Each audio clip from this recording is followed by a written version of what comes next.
ભરૂચ નગર સેવા સદનના સભાખંડમાં આજરોજ સામાન્ય સભા યોજાઈ હતી, જેમાં 33 જેટલા વિકાસલક્ષી કામોને મંજૂરીની મોહર લગાડવામાં આવી હતી. તો નગરપાલિકાના વિપક્ષ એવા કોંગ્રેસે સાફ સફાઈ અને ભૂગર્ભ ગટર યોજના મુદ્દે સત્તા પક્ષ પર નિશાન તાક્યું હતું અને વિરોધ દર્શાવ્યો હતો. ભરૂચ નગર સેવા સદનની સામાન્ય સભા પ્રમુખ વિભૂતિ યાદવના અધ્યક્ષસ્થાને યોજાઈ હતી. બેઠક દરમિયાન એજન્ડા પરના 28 કામો તેમજ પ્રમુખ સ્થાનેથી રજૂ કરાયેલા 5 કામોને મળીને કુલ 33 વિકાસલક્ષી કામોને મંજૂરી આપવામાં આવી. સામાન્ય સભા દરમિયાન શહેરમાં વધતી ગંદકી અને સફાઈ વ્યવસ્થાના મુદ્દે વિપક્ષ કોંગ્રેસે વિરોધ નોંધાવ્યો હતો. વિપક્ષના નેતા શમસાદ અલી સૈયદે જણાવ્યું હતું કે શહેરમાં ડોર ટુ ડોર કચરા સંકલન સેવા સંપૂર્ણ રીતે નિષ્ફળ ગઈ છે. સ્વચ્છતા સર્વેક્ષણ અંતર્ગત કરોડો રૂપિયાનો ખર્ચ કરવામાં આવ્યો હોવા છતાં શહેરમાં સફાઈના નામે મીંડું જોવા મળી રહ્યું છે અને રાજ્યકક્ષાએ સ્વચ્છતા સર્વેક્ષણમાં ભરૂચ પાછળ ધકેલાઈ ગયું છે. કોંગ્રેસના સભ્ય હેમેન્દ્ર કોઠીવાલાએ ભૂગર્ભ ગટર યોજનાનો મુદ્દો ઉઠાવતા જણાવ્યું હતું કે આ યોજનાને 10 વર્ષ પૂર્ણ થઈ ગયા છતાં નગરપાલિકાએ જનતાને આપેલા વાયદાઓ હજુ સુધી નથી પૂર્ણ કર્યા. આ ટર્મની બજેટ પહેલાની છેલ્લી સામાન્ય સભા આજે મળી હતી.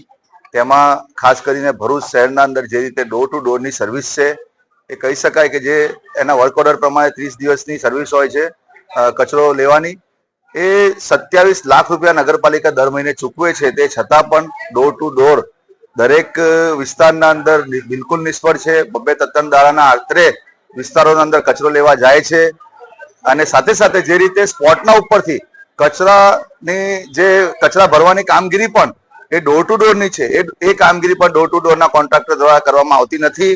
એટલે નગરપાલિકા ખાતે આજે સામાન્ય સભામાં આનો જોરદાર વિરોધ કર્યો છે. કરોડો રૂપિયા આજે નગરપાલિકા કહી શકાય કે કરોડો રૂપિયાની ગ્રાન્ટ સફાઈ પાછળ ખર્ચતી હોય અને સ્વચ્છતા સર્વેક્ષણના અંદર પણ નગરપાલિકાએ રાત દિવસ મહેનત કરીને કહી શકાય કે છેલ્લી ઘડીએ રાત દિવસ કામ કરીને નંબરિંગ લેવાની કામગીરી જે કરી લેતી એ પણ એમની નિષ્ફળ ગઈ અને જે રીતે નેશનલ લેવલ પર અને સ્ટેટ લેવલ પર પણ સ્વચ્છતા સંરક્ષણના અંદર ભરૂચ ઘણું પાછળ ફેંકાયું છે ગત વર્ષ કરતા. એવી જ રીતે ભરૂચના અંદર જે બીજી સમસ્યાઓ છે એ સમસ્યાનો ઉપર પણ આજે નગરપાલિકાની સામાન્ય સભામાં ચર્ચા કરી છે. બાયપાસ વિસ્તારના અંદર જે રીતે ડિવાઈડરના વચ્ચેના જે સ્ટ્રીટ લાઇટના પોલ તૂટી ગયા છે તે પણ અમારા સાથી સભ્યોએ એની પણ વિરોધ કરીને રજૂઆત કરેલી છે કે તાત્કાલિક એને નાખવામાં આવે સ્ટ્રીટ લાઇટના પોલો. એની સાથે સાથે જે ભરૂચ નગરપાલિકાની આજની સામાન્ય સભામાં વિવિધ મુદ્દાઓ પર ચર્ચા થઈ હતી. ભરૂચ નગરપાલિકા દ્વારા જે પ્રમાણે ભૂગર્ભ ગટર યોજનાની યોજના આવી હતી એ યોજનાને આજે સંપૂર્ણ 10 થી 12 વર્ષ થવા આવ્યા છે, છતાં પણ એ કાર્ય અધૂરું છે.